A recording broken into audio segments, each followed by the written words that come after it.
So the point is, we have the northern kingdom that Hosea is going to minister to. The northern kingdom went from bad to worse, increasingly in the idolatry and the rest. The southern kingdom declines later, and most of us are familiar with Jeremiah's writings as he wept over the death of his nation. That was the house of Judah, the southern kingdom. But Hosea is, in a sense, very parallel to Jeremiah earlier, addressing the issue of the northern kingdom. And one of the things that hits us right between the eyes is to understand the predicament of the northern kingdom, because they were in unparalleled prosperity. Jeroboam had a standing army. They conquered all the old territories. They conquered all the way to Damascus. They enjoyed unprecedented prosperity, not exceeded since the days of Solomon. So it was the best of times and it was the worst of times, to quote Charles Dickens' famous opening line of The Tale of Two Cities. The best of times, it was prosperous. People enjoyed multiple houses. They've had, everything was, the stock indexes were breaking 12,000, whatever. And yet it was the worst of times. It was morally the nadir of that nation. And they had plunged into every conceivable sin and idolatry that one can imagine. And so Hosea is faced with dealing with a nation that's prosperous and not interested in listening, warning them that God's patience had a limit, that there would be a time that he would say enough's enough, and he was going to judge the northern kingdom by using their enemies as his instruments of judgment. That's the message of Hosea in a quick nutshell.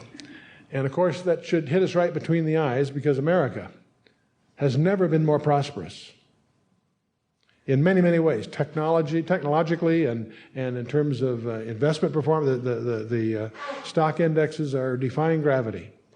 And everybody is enjoying a life financially that's unprecedented.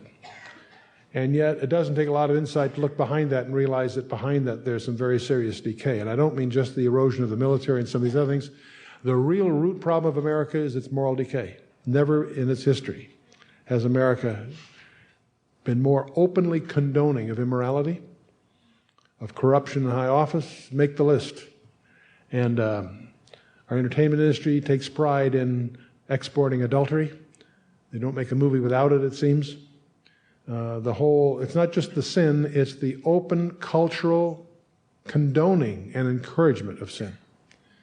There's always been homosexuality, but when it's openly condoned and given special rights and so forth, that's a measure of its biblical standards. So there are some startling parallels in the predicament of the northern kingdom in America, and there's also some disturbing parallels, potentials, between God's remedy for that, which in the northern kingdom was use their enemies to, in the northern kingdom's case, wipe them out. A century later, the same thing happens to the southern kingdom. Their kings go from bad to worse, and they had a couple of good ones, but they also went down, and it was Jeremiah that had to face the same predicament with the southern kingdom when Babylon was God's instrument. The Assyrians were God's instrument in the northern kingdom, Babylon in the southern kingdom.